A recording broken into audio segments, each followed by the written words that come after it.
All right. Hello again, adventurers, and welcome to another exciting daily vlog. This is Daily Vlog 2025, number 167, and today, holy... the world of tabletop RPGs has just changed massively.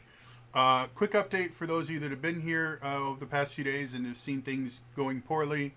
Very, very long story short, some stuff has been happening with my body that was potentially, may still be potentially life-threatening and has been messing with my head really bad. And that's all I'm going to say about it right now.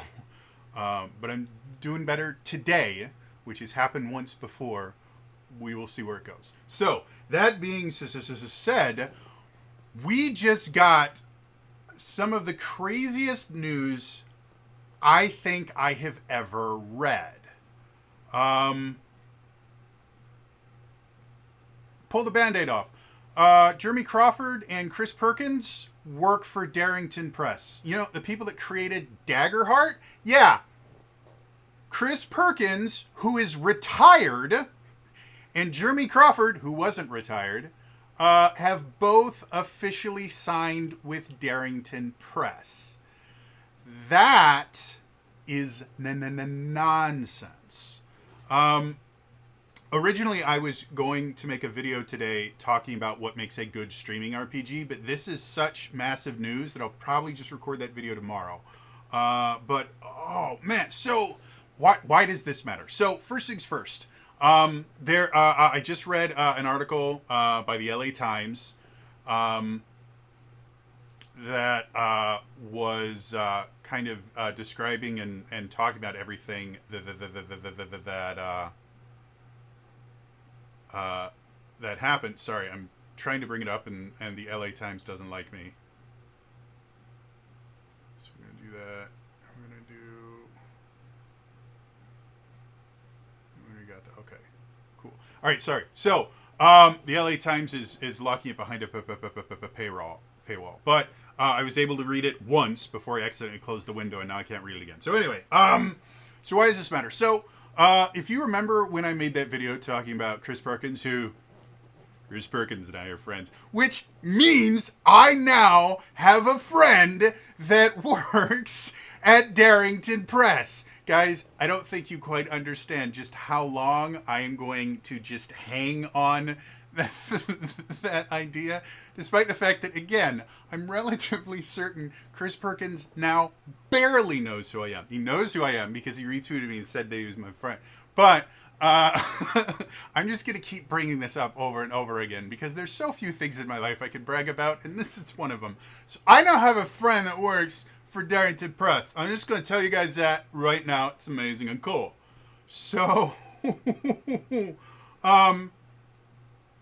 yeah. When I was talking about Chris Perkins and everything, the writing had been on the wall for a while that Perkins was looking to retire. Like he was being involved in less and less things. He was no longer doing, like he used to do interviews and things like that constantly, and he just wasn't doing it as much anymore. He had kind of given over the reins of Acquisitions Incorporated to Crawford. So anyone that was paying attention would have kind of figured out that, yeah, it makes sense that Perkins was going. Crawford, on the other hand, was a little bit more out of left field. He hadn't been working in the industry or with Wizards of the Coast nearly as long as Perkins had. And he seemed to be ramping up the things that he was doing. Like, he was doing more interviews. He had taken over the reins for Acquisitions Incorporated for the most part. He and Perkins would switch off every so often. But he was regularly putting out videos for D&D Beyond, and he was kind of getting in front of Wizards of the Coast, and he'd kind of become the new face of Wizards of the Coast, specifically of Dungeons & Dragons, because that used to be Perkins. And then he quit, but he specifically mentioned that he was looking for new things to do. And today we get the announcement that both of them are moving to Darrington Press. And that is such a phenomenally massive thing to happen. simply because, first of all, in the article, it specifically mentions Chris talking about the fact that he's worked with Critical Role before. He's actually guested on Critical Role twice. He actually has the record. I think he has the record for the shortest guest spot on Critical Role because he played a kobold named Spurt that within like 15 or 20 minutes of the game starting ran up to fight a fire giant and was instantly squished, and then he was gone. But he knows the Critical Role people. He's familiar with them. So that in and of itself did not shock me that much. The fact that he came out of retirement did. But in the article, he specifically mentions one of the reasons that he wanted to work with Darrington Press was obviously he liked the people over there. He'd worked with the Critical Role people before. But he also wanted to be able to work with Crawford again. So that in and of itself is a really, really big deal as well. Love them, hate them, whatever you want to say. Perkins and Crawford were two of the biggest voices behind the most popular edition of the most popular tabletop RPG of all time. Whatever your opinions on 5th edition in general, both these guys know how to create things. And the interesting thing about the kind of team of Perkins and Crawford is Perkins is an adventure guy. Like, he can do game design work and stuff like that, but where he really, really shines is he creates incredible adventures. If you look at any of the books where he has either been listed as an author or a co-author or something like that, or a contributor, they tend to be some of the best books that Dungeons and Dragons puts out. He's phenomenally good. Crawford, on the other side, on the other hand, is very much a designer. I don't think and feel free to correct me if I'm wrong in the comments down below. I don't think I've ever seen or played an adventure that Crawford wrote, but he was the rules guru for D&D for years. So he has an incredible design mind. And when you bring these two people together, we're going to start, I'm hoping this means we're going to start getting like adventures and things written for DAGGERHEART that introduce new mechanics and new ideas. Very similar, like I did an in-depth review of the Strixhaven book, and one of the things that I loved about the Strixhaven book was they had a kind of relationship system that they introduced that allowed you to get benefits depending on who you became friends with at school. And I thought that was amazingly awesome. Because that's not something that Dungeons and Dragons does very well. You can create memorable NPCs, but the reason that they're memorable is mostly due to the DM creating interesting characters. There's no mechanical benefits or any mechanical aids that help you create better NPCs or give the players rewards for interacting with your NPCs. That's mostly something that the DM has to come up with on their own, compared to something like the Essence 20 system, which with their contact system that they introduced, I think in like the first or second new source book after the 3 core books came out. That is a phenomenally phenomenally well-designed, let's put it that way. It's really not that complex, but it's a phenomenally well-designed system that massively incentivizes the players to remember the NPCs and interact with them so that they can eventually get to the point where they can use them as a contact. We've seen new systems getting introduced to books and stuff like that. And I would guarantee Crawford at least had something to do with that. And we know that Perkins is a phenomenally skilled storyteller and adventure designer. So I hope that means within the next, because another newsflash, it takes a while to build a new adventure. Like, this isn't something like, oh, and next week Chris Perkins' first adventure comes out. Yay! But I'm hoping that means that in the next year or so, we're going to start seeing adventures either penned by Chris Perkins or consulted upon by Chris Perkins. And who knows, they may already have an adventure in the pipeline that now that Chris Perkins is officially working for them, they can just go, oh, why don't you go over this and see what you can do? And it might increase the production time on it by a little bit, but I will guarantee it will turn into something amazing. Yeah, I mean, just wow. This, to me, this came so far out of left field. And I remember in my kind of tribute to Chris Perkins thing, I remember mentioning the fact that, well, yeah, he's going into retirement, is what he said. That doesn't mean that he's gone from the TTRPG space. It means that he's no longer going to be working in the TTRPG space.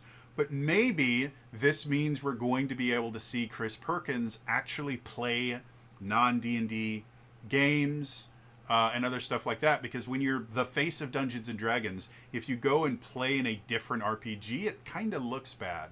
I don't know if they would have had like a clause in his contract that's by the way, you're not allowed to play anything other than D&D online, but I wouldn't throw it past Wizards of the Coast to add something like that in once streaming and stuff got big. But now, yeah, officially, by joining Darrington Press, we actually get to see a new version of Chris Perkins because he's no longer tied to Dungeons and Dragons. And the interesting thing about Darrington Press and Critical Role in general is even when they have had their own TTRPG, because they've had Candela Obscura for a while. Now they have DAGGERHEART. They do not limit themselves only to their proprietary systems. So very much so, we could probably see Perkins doing some stuff with Dungeons and Dragons again. Darrington Press, 100% can publish things for Dungeons and Dragons. Like a lot of people have been fixating on DAGGERHEART as, oh, it's the D&D killer. It's not. Even with Perkins and Crawford's over there, it's not. It never will be. D&D has 50 years of market share. And even when people lied blatantly about it, it didn't hurt it almost at all. Like, genuinely, the whole OGL debacle was such a tiny, tiny, tiny thing that was blown out of proportion on the internet. And the people that actually cared about it are such a tiny minority of the people that actually love Dungeons and Dragons. It had no effect on them whatsoever. Very, very little effect, aside from giving us Creative Commons versions of the SRD, which that's a really great thing.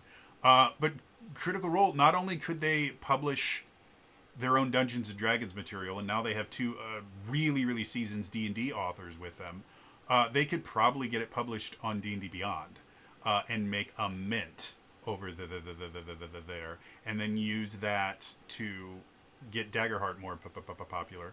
But in addition to that, like, again, we see Critical Role doing sponsored one-shots constantly. They just did one for the Elder Scrolls. A while back, they did one for Elden Ring, which was so good. If you haven't watched it, go watch the Elden Ring one. It was phenomenally great. They do it all the time. And we could definitely see Chris Perkins, if he wants to, getting involved in some of that stuff. Because now he's no longer tied to one brand. And again, theoretically possible that now that they do have a much bigger TTRPG, because Candela Obscura was never going to be a massive TTRPG. Now that they do have a much bigger one to deal with, they might want to kind of go all in. From a business perspective, I think that would be probably the worst business decision Darrington Press could make. But it's entirely up to them.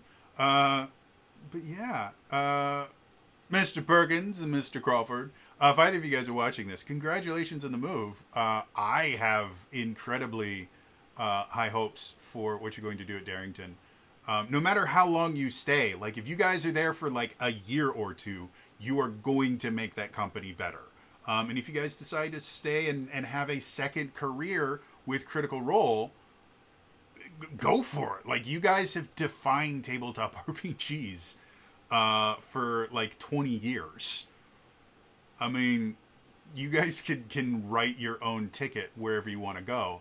And this is probably the coolest and best thing that you could have done, to be blunt. Yeah, interested to hear from you guys. First of all, what do you guys think of Perkins and Crawford's going over to Darrington Press? As much as no, Daggerheart is not going to replace Dungeons and Dragons as the #1 tabletop RPG. With this move, I could definitely see it winning the #2 spot and knocking Pathfinder down a few slots. Because, yeah, Pathfinder doesn't have a ton of things going for it in general. It's over-designed, it's complicated, and its marketing is not phenomenally great. It's not bad marketing, it's just not phenomenal. And the whole orc debacle and everything really kind of screwed them over for a lot of the independent artists and things like that. So, yeah. So I don't know. We'll see what's happening. Like I said, interested to hear from you guys. What do you think is going to happen because of this? Otherwise, it's going to be all from me today. I will see you guys next time. All right? Bye-bye.